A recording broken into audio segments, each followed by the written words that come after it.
Hey guys, welcome back to Prem Talk. Yet another video, and this is going to be part of the review show, episode 5 or 6, I believe. And the reason why it's going to be a part is I'm just going to be looking at the Chelsea Manchester United game that was played on Saturday. United won 2-1, and from watching that game, I had a few concerns, and I just wanted to, come on, speak about those concerns. At least I've had yesterday where I did some, therapy because, the Chelsea community, we did need that after the very poor showing and disappointing and embarrassing defeat. I cannot stress that too much, that it was an embarrassing defeat at United, at Old Trafford. So yet another year will go by without us winning there. I believe the last time we won there, it was in 2013. Dear Lord, that is, for all the many coaches that have been through at Chelsea, we've all gone there, lost to United, drew to United, even when we were at our best, when they were at their worst, they still managed to get something from us, and it's really, really disappointing. So this is just going to be a video to, review that specific game alone by itself, because I have a lot of things to say about that game.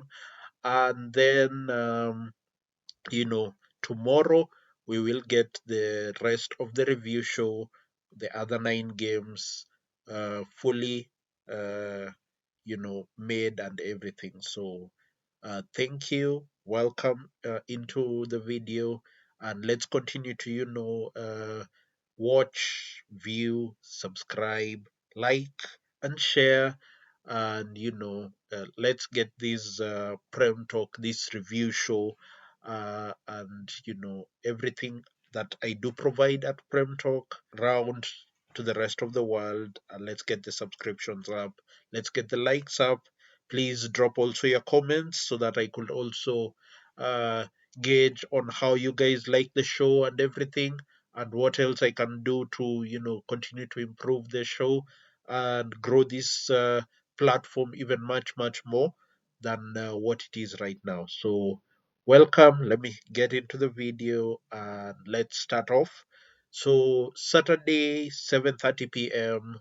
Manchester United hosted Chelsea at the Cast Stadium for Chelsea Football Club. We never win there, as indicated the last time we did win or even take something from Manchester United. The last time we actually left Old Trafford with 3 points was in 2013, dear Lord. And uh, it was yet another defeat at Old Trafford. At this point, I'm just grateful that that trip is done early. We'll rather drop points now because we were always going to drop points there. It's a matter of when. So now that it's gone, it was a very poor performance from Chelsea. Very, very poor.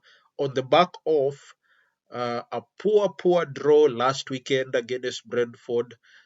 And then we went to Bayern Munich and lost 3-1. Disappointing again. And we come to Old Trafford and lose 2-1 to this Manchester United team. It is so I cannot stress how much embarrassed I am about this. And I will start, first things first. I'm not salty. Congratulations to Manchester United. You are the better team. Despite the fact, Chelsea played better in the second half. Manchester United, you are the better team. Deservedly took your 3 points. And I'm just glad at least we were able to ease, the pressure that Ruben Amorim was getting himself under. And back to Chelsea now. I believe that's where I'll just end, because on the Manchester United, because I have a lot to say about how Chelsea have performed during this week. Now, I'll prefix all this by first of all saying I love Enzo Maresca and I am not asking for him to be sacked. I want him to stay. In fact, he is the coach that I still trust for Chelsea Football Club. The lineup was odd at best, if I must say.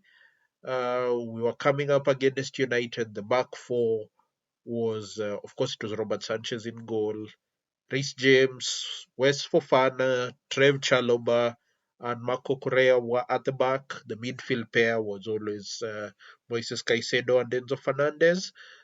And the front four were Estevao Willian, Pedro Neto, Cole Palmer, and João Pedro. So for starters, Cole Palmer wasn't 100% fit. And on the bench, there was no one Facundo Bonanote, you know, the only one who could be able to play or effectively replace Cole Palmer. You also had Enzo Fernandez, but if you are going to play Enzo Fernandez there, you had to start Andre Santos, but Enzo Maresca chose not to. And, I've already mentioned my concerns about the defense. So the game starts, and we were shaky from the beginning. Surprise, surprise. Just following the theme of what happened during the week. Against Brentford, started poorly. Against Bayern, started poorly. And in both games, we went behind. And so did we here. Going behind. First of all, the red card incident, you know, goalkeeper decided to hack Brian Mbeumo down after, some very, very, very poor play from our centre backs. Let me give you the whole picture. Ball comes in long, and no surprise, Benjamin Sheshko beats Trevor Chalobah to the ball in the air, and the ball bounces, and there is Brian Belmo to get ahead of, can't even remember who was marking him, and there is Robert Sanchez who felt the urge and need to come out. He came out, missed the ball, took out Brian Belmo. That's a red card. He was outside his box, of course, so that's a red card, and United get the free kick. In all honesty, in between them getting that free kick that they didn't score to the goal, I absolutely do not know where the defense was, the replacement goalkeeper was. But, before I get into all that, with Robert Sanchez being sent off, someone had to be sacrificed. Enzo Maresca chose to sacrifice Estevao Willian. Not bad. But then, for some weird reason, he then decided to take off Pedro Neto and bring on Tosin.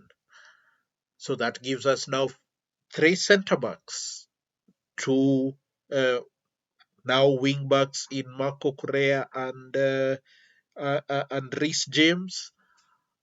The midfielders, it is now Enzo Fernandez and Moises Caicedo still. And now with Esteban Willian having been taken off, it is now Cole Palmer, uh, Pedro Neto, and João Pedro.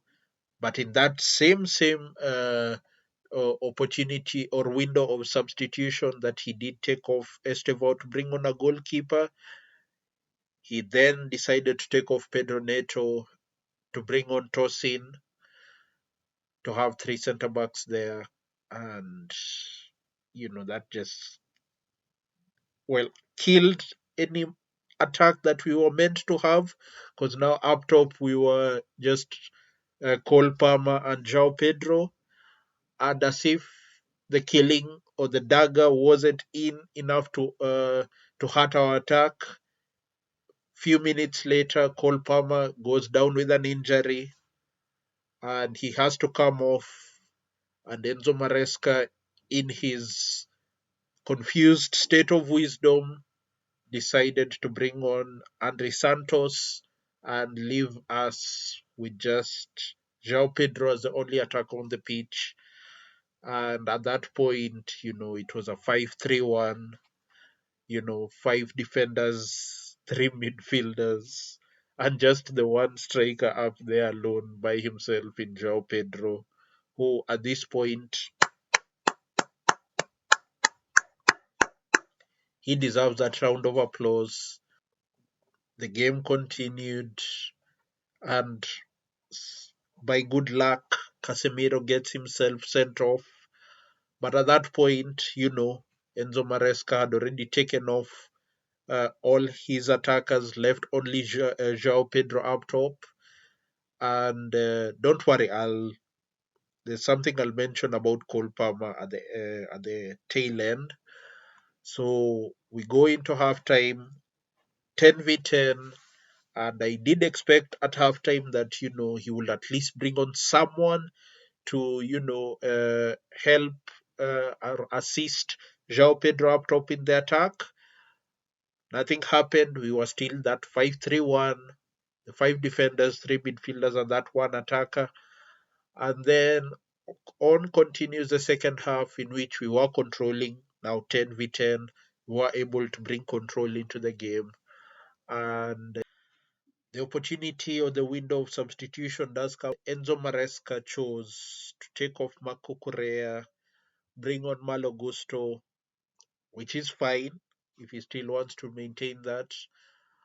But then he decides to introduce Tyrick George because West Fofana was getting tired. He is just coming back from injury, remember, so he couldn't manage to complete a full 90. So when he asks to be substituted, and the manager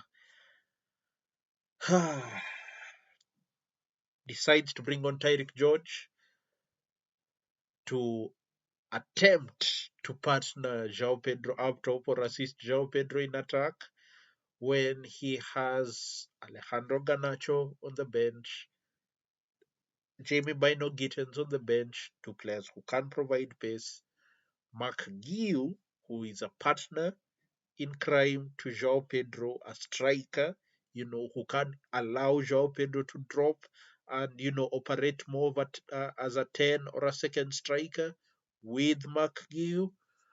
But Enzo Maresca chose to bring on Tyrick George, who is not even a striker. He is a winger, and a poor winger at this point. Someone who is still developing. He will get better uh, as the years go on for him, but is still not fully developed and needs minutes. But wouldn't help Chelsea, in all honesty, this season ever.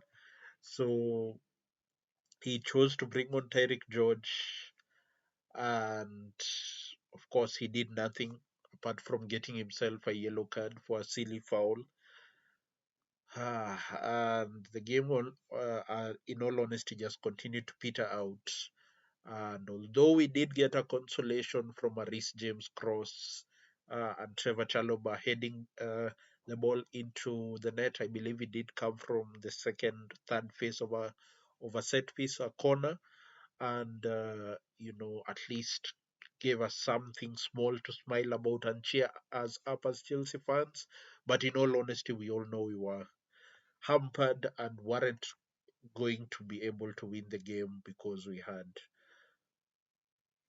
defenders in there. Although West Fofana did come on, we still had four defenders, three midfielders, and two attackers, although one of them was very, very, very ineffective, which rendered also João Pedro very ineffective. So a bad day at the office. Bad does not even begin to state how poor it was for Enzo Maresca tactically, and of course Robert Sanchez, who put us in this mess in the first place. So a bad day at the office for Chelsea. We dropped 3 points, and we are now 7 points away from Liverpool, who are leading the pack up there.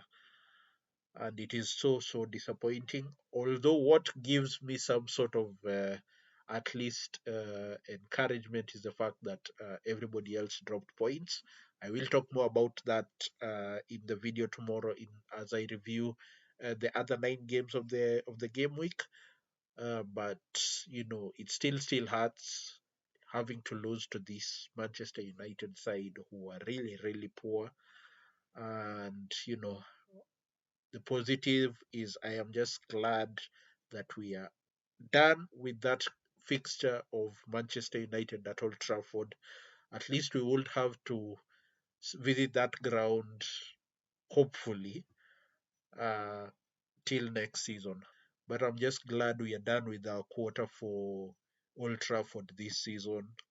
And, let's just move on and hope Enzo Maresca will improve tactically and on his substitutions in the upcoming games. So, Chelsea, we do play Lincoln tomorrow in the Carabao Cup third round, and then we think about Brighton over the weekend. So that's where I'll end the video today. Remember, guys, expect the review, the other 9 games tomorrow, and I will see you guys later. Bye, and thank you for watching.